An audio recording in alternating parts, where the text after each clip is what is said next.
Yeah, what's your take on the spiritual dimension of land ownership in Africa? You want to invest in land and you begin to think that lots of spiritual issues must be considered, that some land or some properties have some spiritual forces behind it that may trouble you if you buy without investigating. People think majorly from African dimensions of ancestral realities, that some parcel of lands have people buried in them for thousands of years. And if you just go in there without making some sacrifices, speaking to the land, appeasing the gods of the land, appeasing the spirits that are controlling the territory, it will come to frustrate or give you nightmares. That when you want to pay for land, or after paying for a land and you go home and start having nightmares, that's a reason that you should forfeit that land. I want to know, what's your take? What do you think of that? Because almost in every culture in Nigeria that I know very well, before you start building on a land or after you have set foundation, most developers will sacrifice a goat. They believe that that is just to appease the spirits that controls that territory, or if there are any body that had been buried there, or potent sacrifices that has been carried out there, that the blood of that goat will be an appeasement to such spirits or to the gods in that territory. What's your take on this?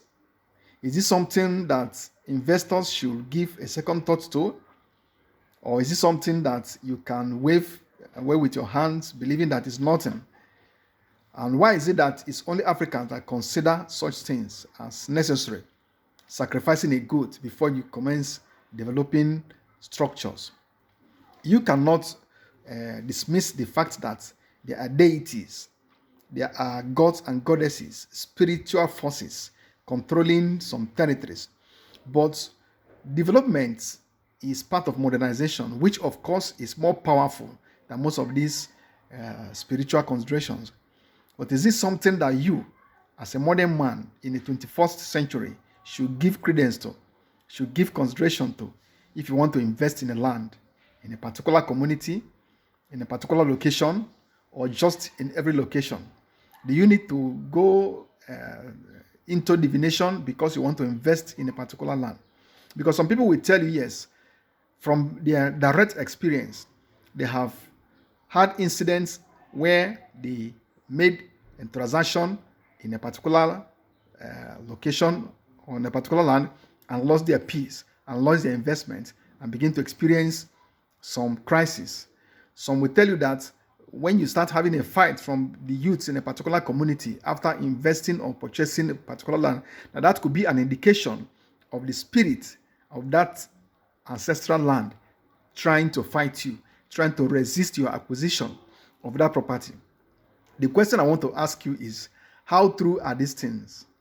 And how can you accept them, that they should influence your investment decisions, whether you are to invest or not to invest, whether you are to abandon the investment you've already made because you discover that that land, so many people have been buried there, it's an ancestral land with so much blood, sacrifices and all of that. Is it enough as a modern man to invest or not to invest, or even abandon the investment you've already made?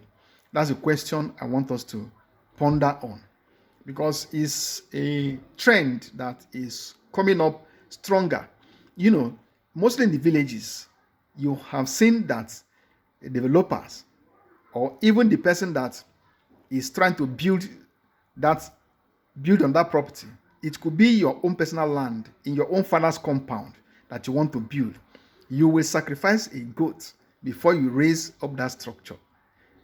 That is a belief. Is it real? Is it a reality? Or is it a superstitious belief? What do you think? What's your take? And you, as an individual, will you give consideration to considering the spiritual realities of any piece of land or any parcel of land before you invest or before you build.